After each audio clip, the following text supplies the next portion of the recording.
We feel so privileged, lucky to have Dr. Moats with us here tonight. We can't think of a better person to have as our very first guest of the Reading League. It was a little more than a year ago this month that we held our invitational meeting and promised this time would come, and it's finally here, and we are official. Shall we start the, Susan, would you go ahead and start the PowerPoint for us? Yes, give me 1 second. Sure.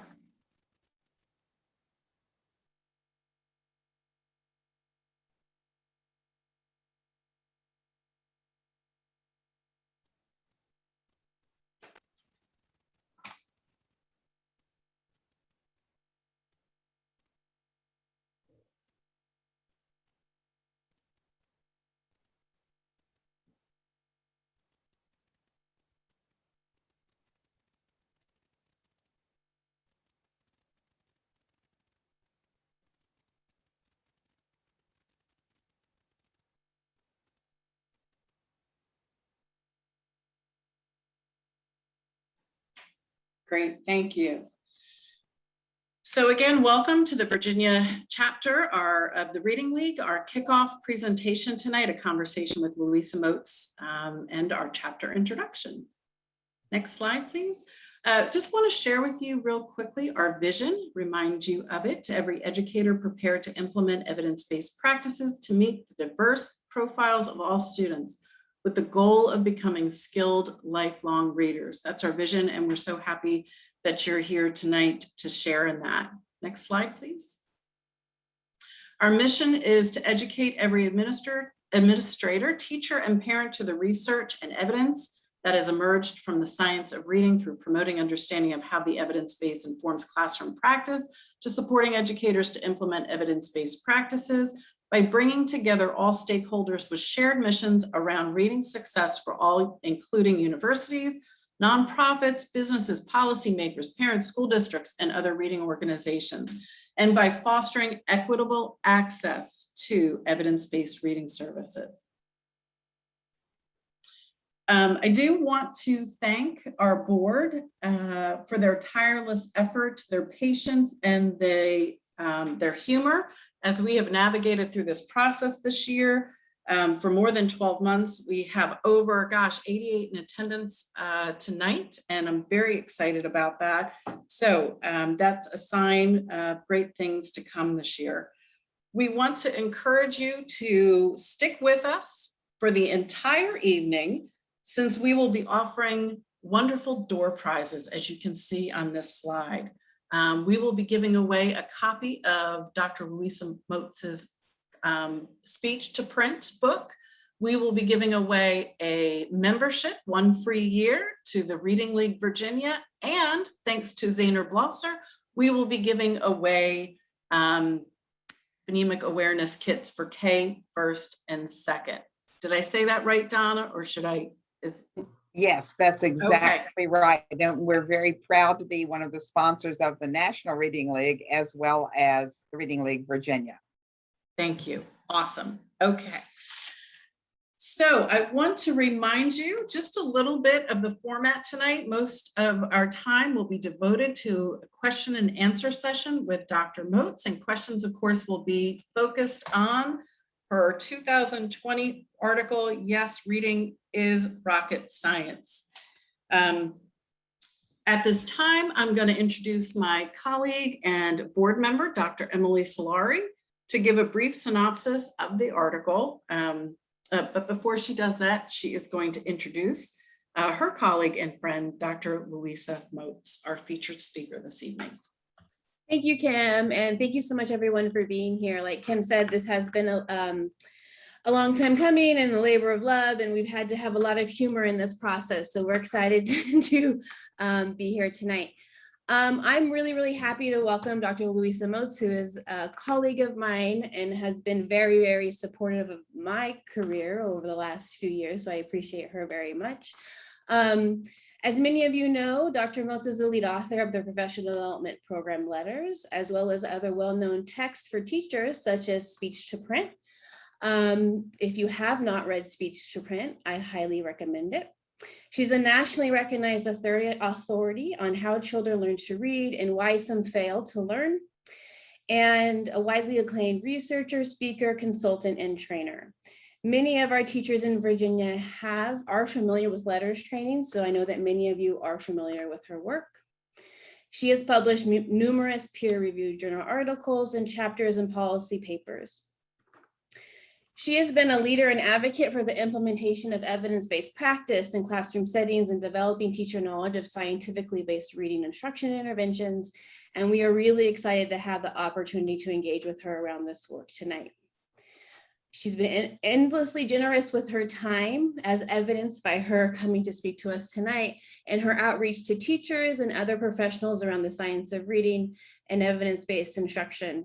In my interactions with Louisa, I'm always thankful that she's not afraid to ask the difficult questions, and perhaps more importantly, not afraid to give what might be the quote unquote unpopular response. She has the ability to get straight to the point and keep groups really focused on understanding teachers' essential role and the responsibility of teaching children how to read. For tonight, we asked the group to become familiar with the article, Teaching Reading is Rocket Science. In this piece, Dr. Moats says the most fundamental responsibility of schools is teaching students to read. I think that most people here tonight agree with this sentiment and understand the direct links between reading, social emotional development, and academic achievement. In this paper, Dr. Moats outlines what we know about how reading develops, why some children struggle, and how to prevent reading failure for most students. And she also argues that the teaching of reading is complex, but that there is a strong empirical evidence base that can and should guide the teaching of reading. That is, we have decades of research from multiple fields of study that should inform how we teach children to read.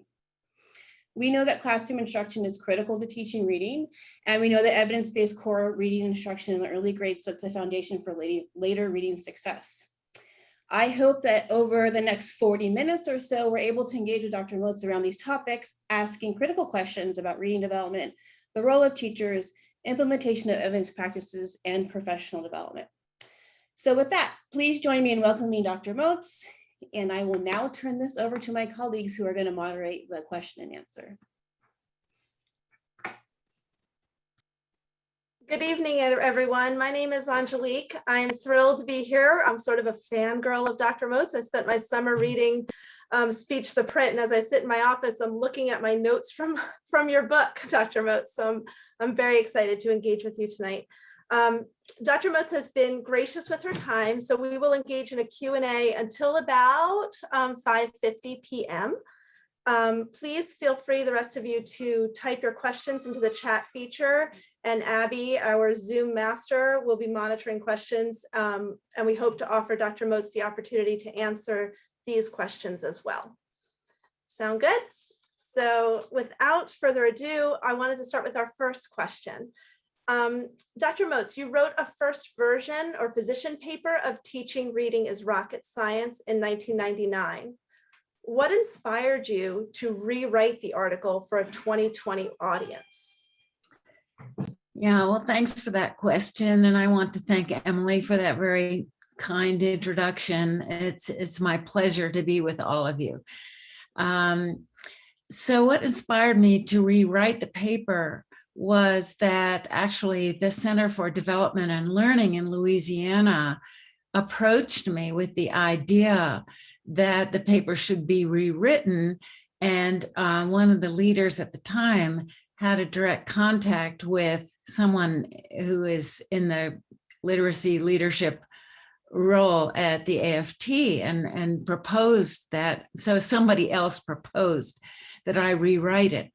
And the impetus for the rewrite was that basically what I had said 20 some years ago was still pertinent and still very important to reiterate, especially as this wave of interest in the science of reading was swelling as a consequence of the articles that Emily Hanford wrote for American Public Media, which were a very important catalytic set of reports that were timed, I think, to respond to the growing awareness in the field that these very popular programs that had been criticized by scientists, but still that were widely adopted, just weren't getting the job done for kids.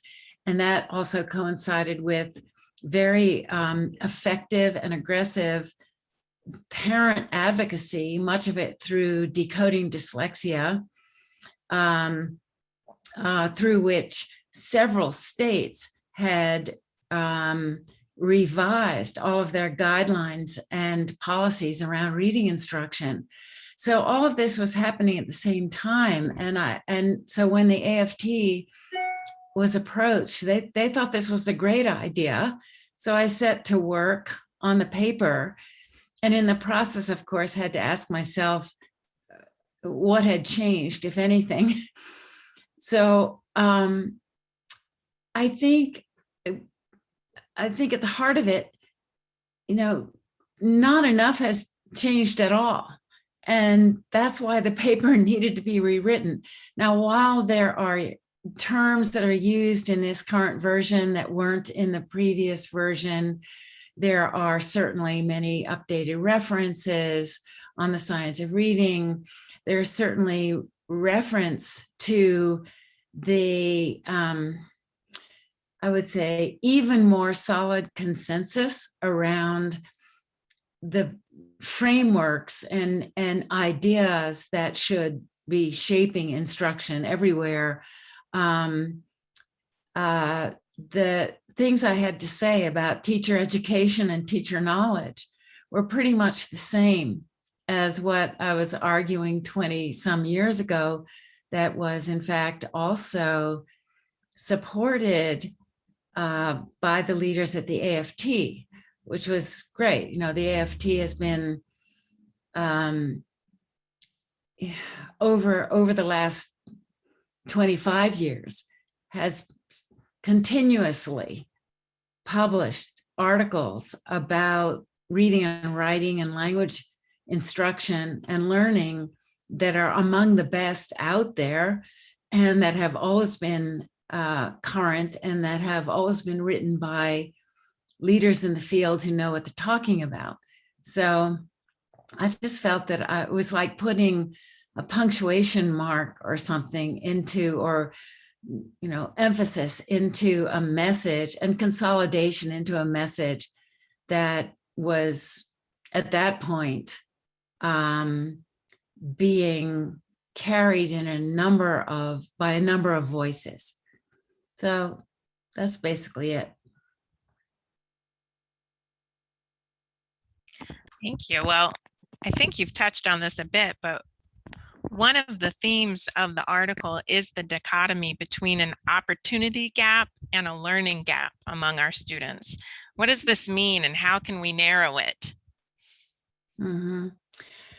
Well, the opportunity gap is reflected in all of our national data on, who is learning and who is falling behind. So, and we're, I'm just coming off of a meeting here in my own community in the middle of Idaho, of all places, where this very issue is at the forefront of our community discussion. And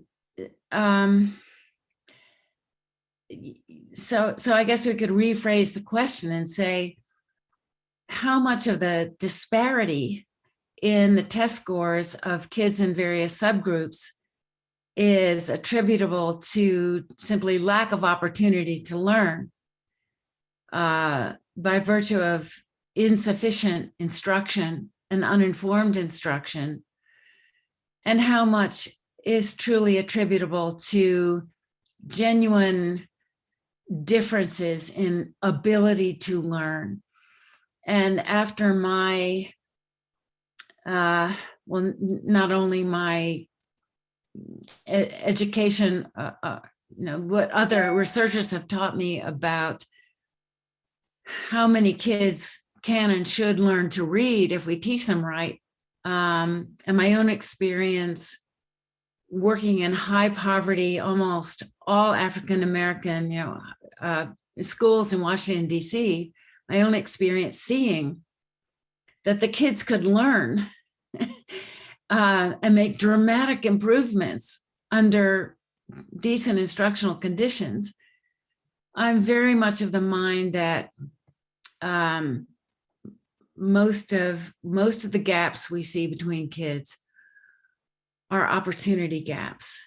And the proportion of kids who are really afflicted by neurologically based inability to process the written word or to acquire sufficient fundamental language skills, that proportion of kids should be way lower than the proportion we have now who are falling behind early or who are failing to achieve proficiency at least, by third grade. So, I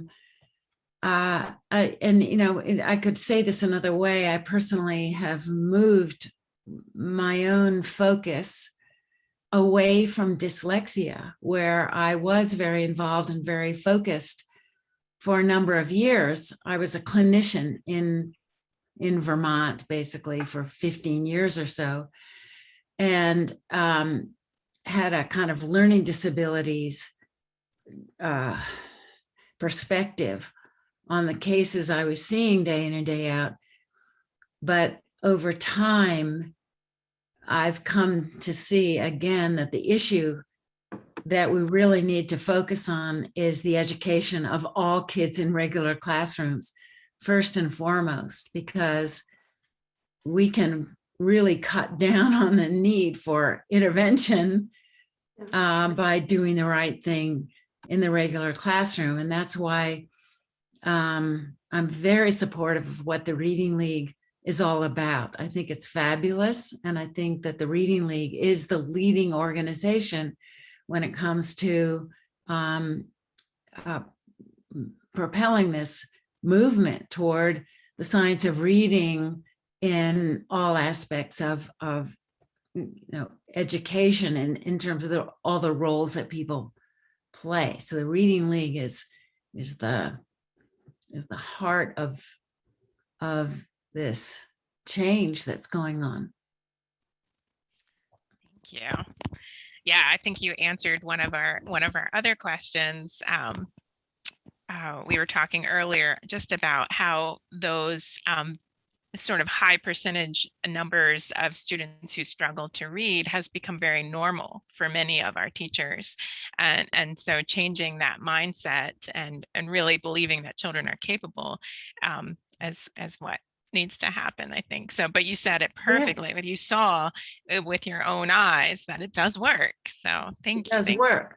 Yeah. I mean, we can take a population of kids who are mostly living in poverty and mostly minority and mostly from, under-resourced schools and quote, disadvantaged home circumstances and move them from the 17th percentile to the 48th percentile. We know that the kids can learn. Yeah. It's very straightforward. Mm-hmm. Well, in addition to equipping pre-service and in-service teachers with knowledge of evidence-based reading instruction, you talk about how policies and systems currently impacting how reading is taught need to improve. So are there positive system changes currently taking place elsewhere that Virginia can learn from? Well, I think there are, and I see a lot of signs in that Virginia is coming along as well, and Emily has been very important in the changes that are ongoing there. But so some of the signs I see of possibility are, of course, what happened in Mississippi, which is, not a myth, not a not an artifact. And now we see, so if anybody's on this call doesn't know that Mississippi, what distinguished the efforts in Mississippi beginning in 2014 is that all of the key players were aligned in a sense of mission that Mississippi kids would no longer be at the bottom of the nation in their reading scores. And everybody got on board because of the leadership of the state superintendent, who was in turn supported by the governor and the legislature.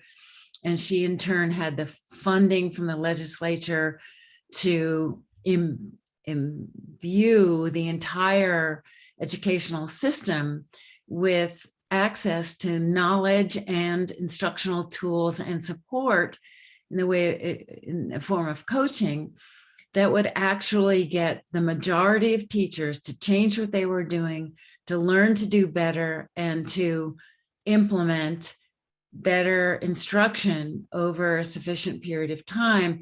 And at the same time, they went after that, they confronted the problem of teacher education in the state by taking a very honest and transparent look at what was and wasn't going on in schools of education, and then mobilizing all of the instructors with a sort of set of carrots and sticks, incentives to have their teacher candidates pass a rigorous licensing exam, and a lot of support in reevaluating the content of the courses and the textbooks that were being used.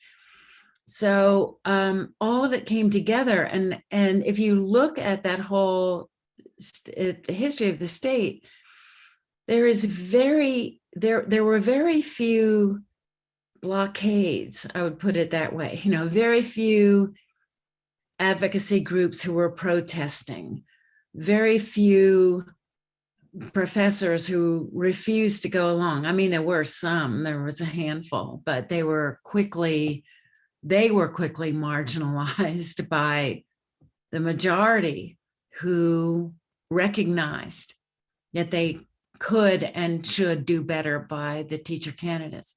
So that to me has been a lesson in what is possible with a state initiative. And now we have several other states who are trying to follow suit.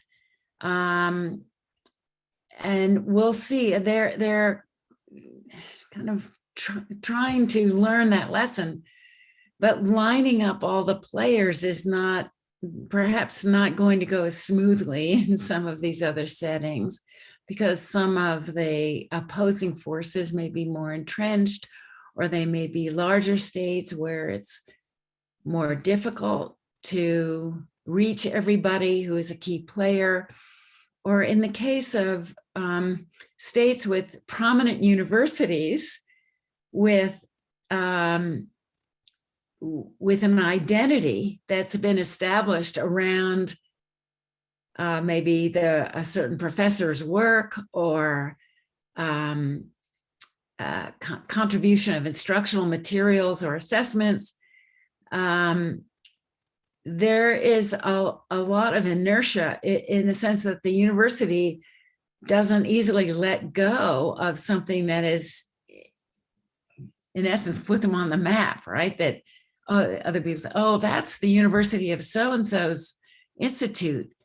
So if what they're doing is associated with, how do I put this, less effective, or it's just not really aligned with the science of reading as, the most informed people understand it, it's very hard to get that kind of change to occur all throughout an educational system. So we have that.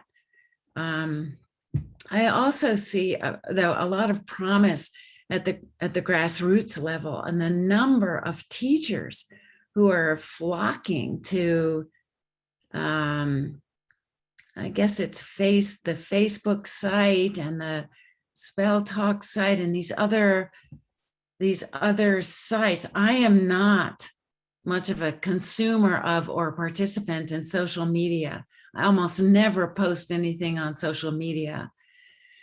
I just I'm too old to do that. For me, it's not a legitimate forum for academic debates or for vetting research or anything like that. So I just kind of observe from afar. But I am struck by the fact that there is a Facebook group that has something like 100,000 teachers tuning in to find out what this science of reading is all about. And then the growth of the Reading League, that's a really positive sign. People are hungry for information, and somehow or other there are, a lot of teachers out there who are open-minded and want to know and are going after better sources of information. So all of that is promising. Well, and I think when you speak about some of the universities that are holding on. Oh, are you there, Angelique? Storm going on here in Culpeper. and it resulted in me being completely disconnected. So I just want to make sure. I think our next question is if you could possibly share some 1 to 2 misconceptions or enduring myths. This actually is one of my favorite questions about teaching reading and the implications of those misconceptions. Yeah. Well, I think a lot about this because, as I say in the rocket science paper, there are a lot of variables that have to be understood that account for our present state of affairs, which is that so many practitioners out there just have no idea. They somehow got licensed and they're working in classrooms with just no idea about what we're talking about the research base, about the structure of language, and why is that the case? So I think one of the key things that's at play is this misunderstanding, and it's not a conscious misunderstanding. It is an implicit misunderstanding. And that misunderstanding is that reading is a process that is acquired by a visual imprinting mechanism of some kind. I mean, this has to be going on. If you just look into classrooms at what they're doing with sight words posted up alphabetically on word walls and flashcards, and here in our state, people interpreting the standards to mean that kindergarten kids need to recognize 120 words on flashcards that are high frequency words outside of any kind of instruction in decoding them. They're just supposed to look and say. And then all these methods that went with guided reading about, oh, don't really look at the word. You don't really need to look at the word. You look at the picture and guess. And then when you look at the word, somehow the letter array is going to get imprinted on the back of your brain, and you're going to be able to recognize it the next time you see it. So what is missing from this is any insight into the cognitive linguistic mechanisms by which we translate those squiggles on the page into a linguistic memory, a representation of language. And it's all hidden from view. And because it's hidden from view, if you yourself don't know how to take a word and parse it into its phonemes, its graphemes, its syllables, its morphemes, and maybe something about its grammatical role, well, you don't know that. Of course, you're going to be left thinking that, well, this kid's going to learn to read because I'm going to point to those words and we're going to say them over and over again. And somehow or other, they're going to memorize them. That's what fills a void that comes from lack of education about the reading process and about the structure of language. So that's the number one myth. But it's not again, it's not a conscious myth. It's just an implicit myth that is it's just imbued in all of these methods that are still popular. And then the Goodmans came along and gave it a rationale 30, 40 years ago, and there we are. So that's number one. Maybe what's the second one? The second one would be that learning to read is just a matter of people reading to you, and it's a matter of motivation and trying.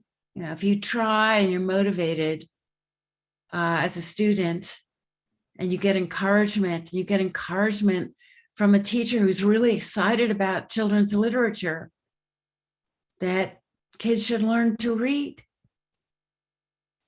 And those things sort of go hand in hand. So that's why we have, real mess with standards, and I'll just call them a mess. And the basic mess is attributable in my mind to the faulty idea that a novice is really no different from an expert, and that the whole story is comprehension. And so if you emphasize comprehension right from the get-go, that these things that a novice has to learn are really minor and really shouldn't take much time or effort, and they should be learned through exposure and enthusiasm. So that's another one, and it persists. I could go on, but I bet you could.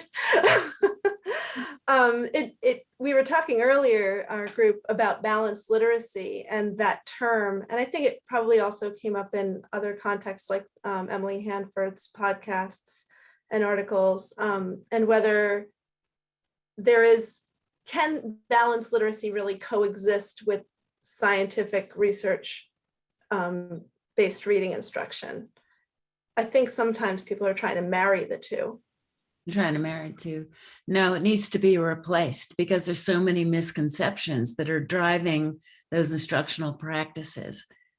Balanced literacy is such a misnomer. It doesn't convey what learning to read is all about in any way. And it sounds nice, because who's opposed to balance?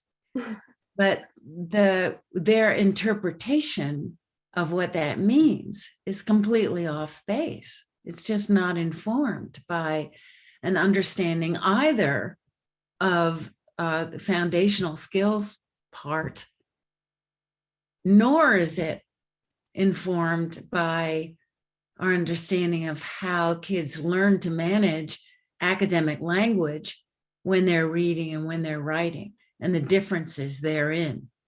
So if you really look at these lessons, they're just full of nonsensical activities,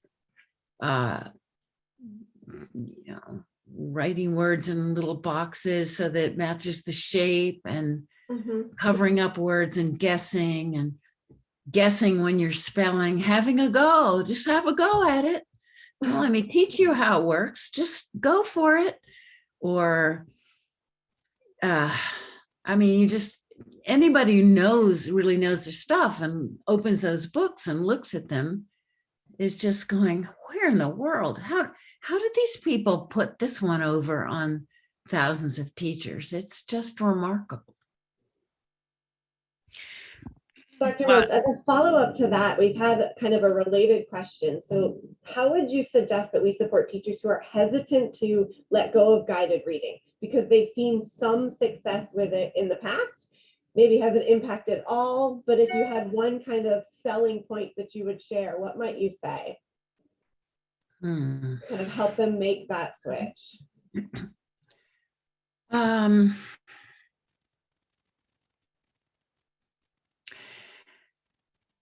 I think I would try explaining Linnea Erie's phases and pointing out that if they were having success with these guided reading practices, they were probably working with kids who were getting into the consolidated phase of learning to read and who were not stuck in any way at the earlier phases, that who did not have problems with the underpinnings, the phoneme awareness, phoneme grapheme correspondences, automatizing word recognition because they were able to engage in orthographic mapping.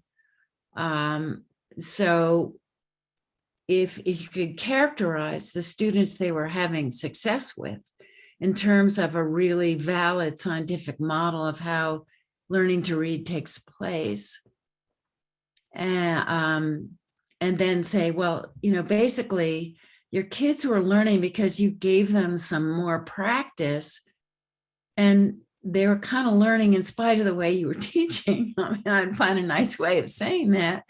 But saying that, yeah, when kids have gotten through what a novice has to get through, then, then passage reading and practicing and asking questions and talking about things, that is what you need to emphasize. That's fine, that's good. And then, so they might say, well, if some of the kids got it without my teaching them these foundational skills in a systematic, explicit way, why are the others any different? So then you have to explain that our science of individual differences, and maybe Louise Spear-Swirling's book would be a good resource for that. Our science, science explains, or another theoretical model, another reference that's not so common now within the Reading League, but that has been very meaningful for me, is the Hoover and Tunmer book on the cognitive foundations of learning to read. It's kind of a weighty academic text in appearance, but they write very clearly, and the model that they use to explain the developmental hierarchies involved in learning to read, that model is really valuable. So it's a visual depiction that shows, instead of the reading rope, which has all the nice strands, but which doesn't show how those strands are related to each other than that they all contribute to fluency. The Hoover and Tunmer model shows visually more of a stacking process of skills getting layered on each other. And so I'd say to the reluctant practitioners, your kids who are learning this way are functioning up here.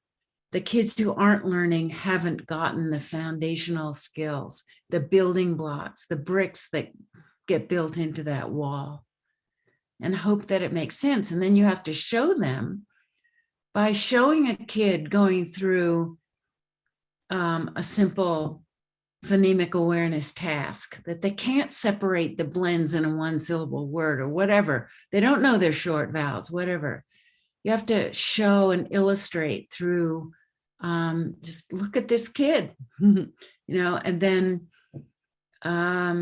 show them what the data tell you about where you need to spend time in your instructional plan. Thank you. Well, you've talked about the changes that need to happen in higher education, and you've talked in detail about the professional knowledge that teachers need. What advice do you have for school leaders? We have lots of principals on this call. So what would you tell them to do? Well, they have to become students of this information, maybe not in quite the same depth, but in my world, some colleagues and I, two other colleagues have taken the lead on it. are writing a manual for administrators to help them understand what the teachers who are going through our professional development are learning. But it's so hard for teachers. If teachers gain the knowledge base that they need, it's so frustrating for them to then be working in a context where there's no support for them to continue practicing what they know to be good and know to be effective. So the leadership in the building is absolutely critical. I can't emphasize that enough. Yeah, Go ahead. The Reading League offers seminars for administrators, doesn't it? I mean, and isn't there a group? I mean, yeah, we all need to ensure that there are opportunities there. Agreed. And I think one of the Reading League national conferences included at least sections for school leaders as well. We also wanted to ask you about preschool. So we don't have universal preschool in Virginia yet. What would you like early childhood educators and families of young children to know about helping children develop foundational skills needed for later reading? Oh boy. I'm thinking of my own daughter, who's the mother of a 4-year-old, and I'm thinking, how in the heck am I going to get her to understand this? My own kid. So this hits home. I think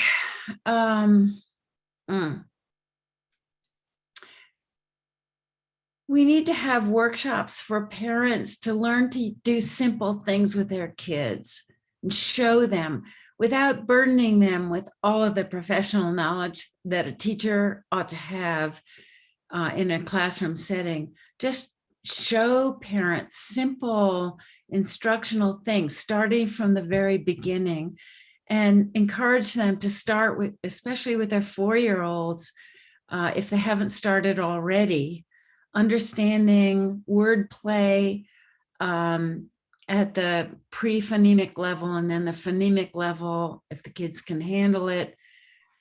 So just modeling those little word games that can be played, showing parents what they can do with magnetic letters on a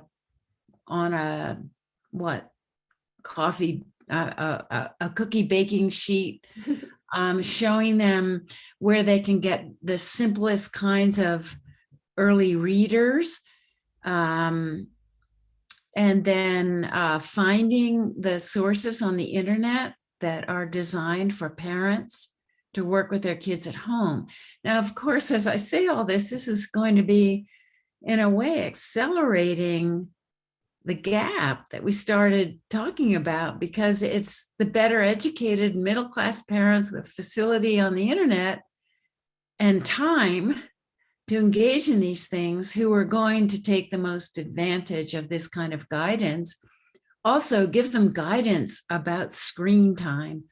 And please have your kids, if you're going to plug them into the TV, please have them watch Sesame Street and Clifford the Red Dog and those PBS shows, and then maybe some of the other good ones. Just give them direct guidance. I shouldn't be talking about my own family, but too much Disney. I mean, little kids don't need these Disney movies with terrifying creatures and scary stuff going on. Please.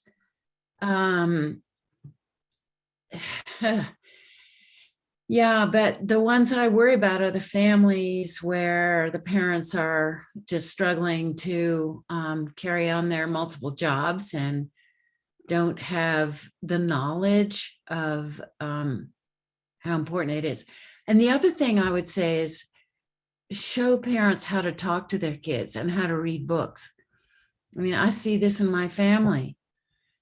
We aren't all born knowing how to read a book with a dialogic reading style, model that, or have a book reading, online book reading for little kids where someone who's really good at it shows the book and shows how you can hesitate and ask questions and let the student pause and explore and ask a question. And those things that for us who are skilled reading educators, we do that naturally.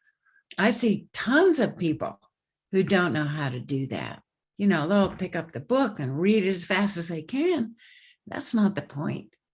So, there are lots of things you can do. And the Association for the Education of Young Children has a lot of good stuff, and for the most part, yeah.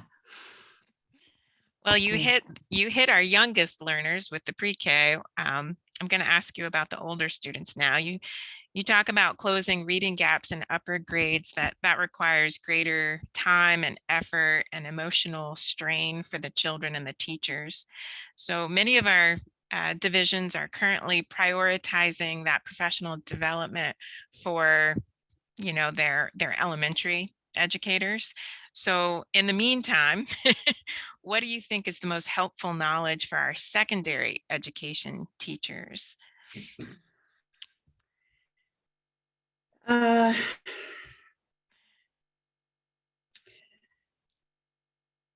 It's really hard because so many of them didn't think they'd have to be reading teachers. And then they have these kids who can't read. So what are we going to do?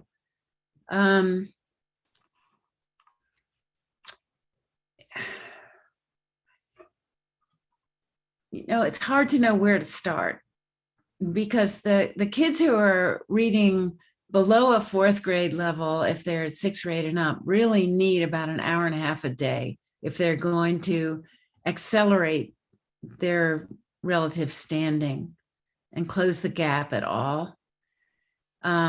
And trying to get a school system to commit that amount of time is difficult. But I would say, first of all, if parents can, parent advocacy at that level should be focused on the school system organizing itself to give enough instructional time for those kids who are really behind to accelerate their progress in reading. That has to be the goal. Sharon Vaughn has written a lot about this, the amount of time it takes, and then the components of instruction. So the teachers need to understand that the basic framework for learning how to read applies for these older kids as well. And if they never got the foundational skills, or have them only partially, they have them in this kind of Swiss cheese pattern where they know a few things and they don't know other things.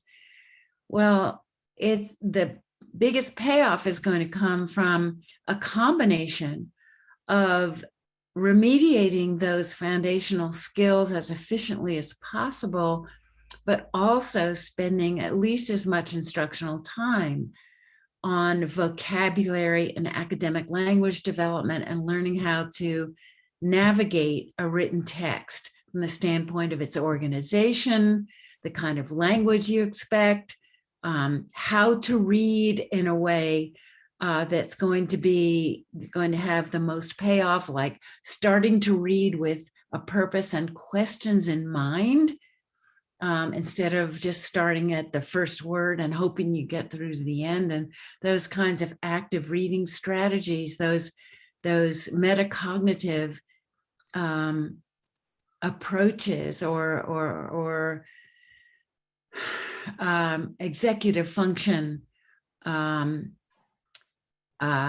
tools that need to come into play, because older poor readers are so used to not understanding, not being able to read the words, faking it, getting through it somehow or other and faking it, that you have to rebuild the whole, capacity to focus and use a standard for coherence. That's the fancy term. That is, as a reader, You need to go into this exercise expecting to come out of it with new information that you've gotten out of the text or new understanding. And a lot of these kids don't have that. So, there are a number of things we need to teach them about explicitly, about the language they're going to encounter, the organization of the text, the purposes for reading, and the self-monitoring tools that are really important. So all of that has to go hand in hand. You can't get the job done just from focusing on that. You have to also teach them. If they don't know the short vowels, you still have to teach them how to do that, but within a multisyllabic word, usually.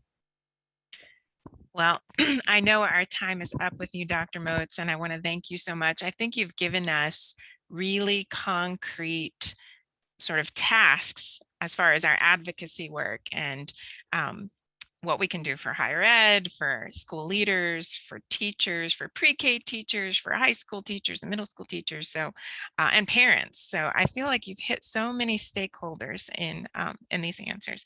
So thank you again, and I'm sorry we didn't get to everyone's questions this evening. I'm going to hand it back over to Kim, if you will.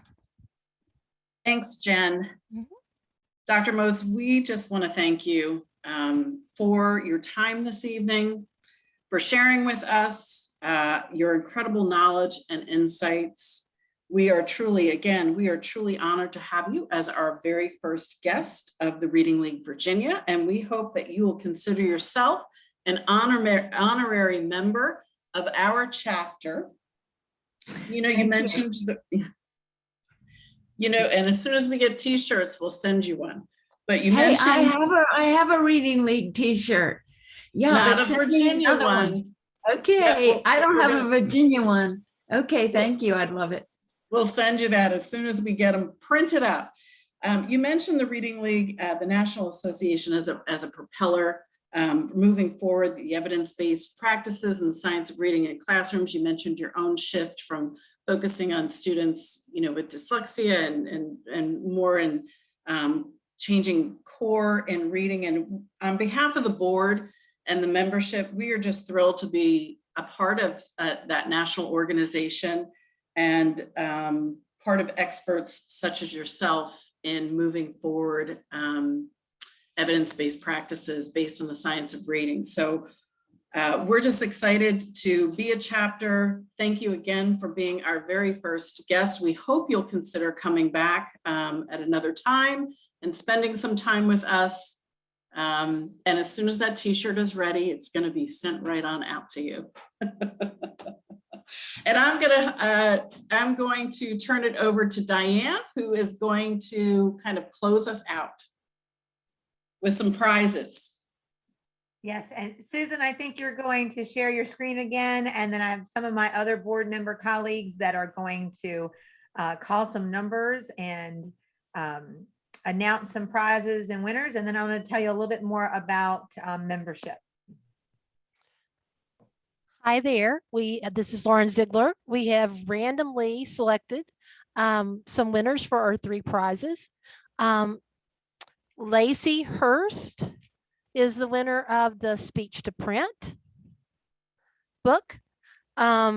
Susanna Hogan is the winner of a membership. And if she already paid for a membership for this year, it will be her membership for next year. And Gail Lovett is the winner of our Zahner Blozer packet. If you could put in our chat, your contact information so that we can get these prizes out to you, that would be great. And congratulations to our winners. And Lauren, we'd be happy to, if you have those names recorded, we can certainly look at the registration form and get their contact information if they prefer not to put it in chat. That's great. Thank you. Well, thank you everyone for attending tonight. If you haven't had an opportunity to join our Virginia chapter of the Reading League, we invite you once again to consider doing that for the low economic price of $25. You will help us as a board bring you more information around the science of reading. There will be a repository of resources on our website available for members and non-members. We want this information out to all educators and community members and parents and higher education leaders. There will also be opportunities for professional development and conversation, similar to what we did tonight with Dr. Moats. And again, thank you for her expertise. Members also get an opportunity. They'll find out about some of our sessions earlier than others and might have an early bird registration for some of those events. We have several topics that we've already are working on bringing in some experts to speak on, and Dr. Moats alluded to some of those tonight, like equity and learning, adolescent literacy, our repository of resources. We are definitely going to include opportunities from preschool all the way to adolescents and teenagers for that variety of ages for modeling and tools for use for instructors as well as parents. We are also going to have a Wisdom Wednesday discussions around scientific research and evidence-based practices.